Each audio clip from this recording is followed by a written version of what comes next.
And as strange as it sounds, our pursuit of the truth will take place in a world where everything is unreal and imaginary, a fake world.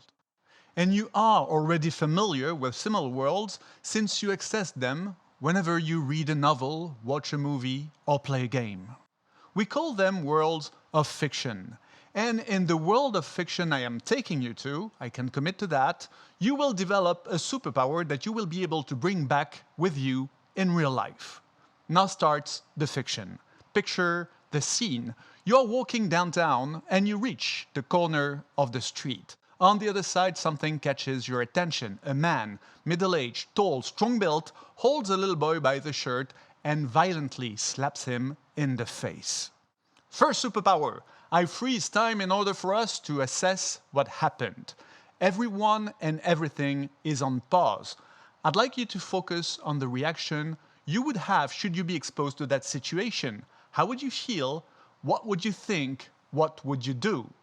Bear in mind two things. One, far from a mere little slap, this was a full-blown slap that a powerful man inflicted to a defenseless child.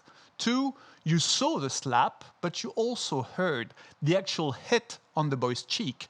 This must have been excruciating.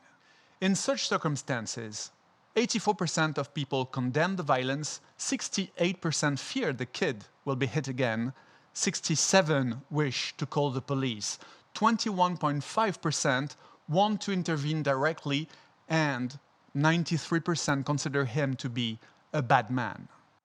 Please make a note to yourself and remember how you would have reacted.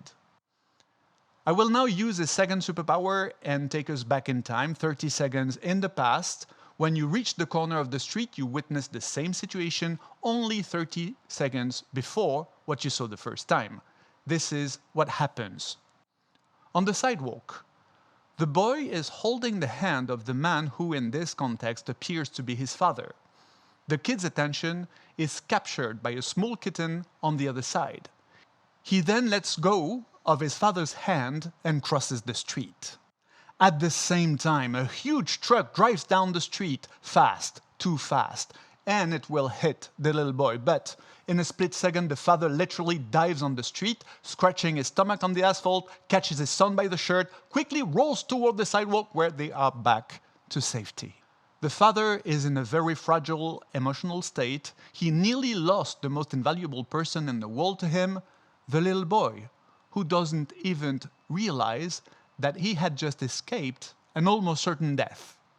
While he still holds his son by the shirt, the father, in a burst of emotion he couldn't possibly control, slaps him in the face. His expression says, "You will never do that again. You will never risk your precious life again." The boy glances once more at the kitten, then looks back at his father and notices a tear rolling down his cheek. Without fully understanding what it was, the kid seems to get that what happened was indeed really bad. Let's freeze time again. How would you feel? What would you think? What would you do? Chances are you would feel more magnanimous. You may still disagree with the slapping, but you would understand it and wouldn't categorize this man as a monster anymore. In such circumstances, most people show understanding. 98.5% consider that this man's action was comprehensible. Yes, there are 1.5% of the audience that are insensitive sociopaths, but let's leave them there. In the first scenario, the man was a monster, and in the second, he wasn't a monster anymore. The only difference, the only thing that changed was our 30-second time travel that allowed us to see the same story with an extended frame. This means that the way a situation is depicted to you, brought to you, the way it is framed, will deeply influence your perception of the so-said situation. That is for the difference between the two scenarios, but they have one thing in common. They are both based on truth. And yet, while fed with the purest of materials, the so-said truth, you have successively reached two different judgments, two different conclusions. What does that tell you? Well, something rather counterintuitive. Truth is not enough. Facts are not enough. Imagine you punched the guy in the face and he left in a walk of shame with his son, of whom he saved the life. And when you punched him, and after you punched him, you repeated to yourself, these are the facts, these are the facts. And you were universally right, and yet wrong, even according to yourself. What can you do to avoid that in real life? Nothing. You're doomed!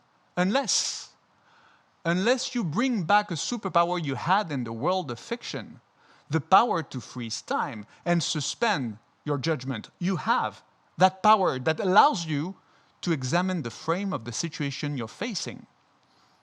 Since you've understood the danger of the truth, you can only imagine the danger that bear mistakes and lies, such as the fake statistics I fed you with during this story. But hey, who cares? Small price. You all have a gorgeous superpower now. Well done.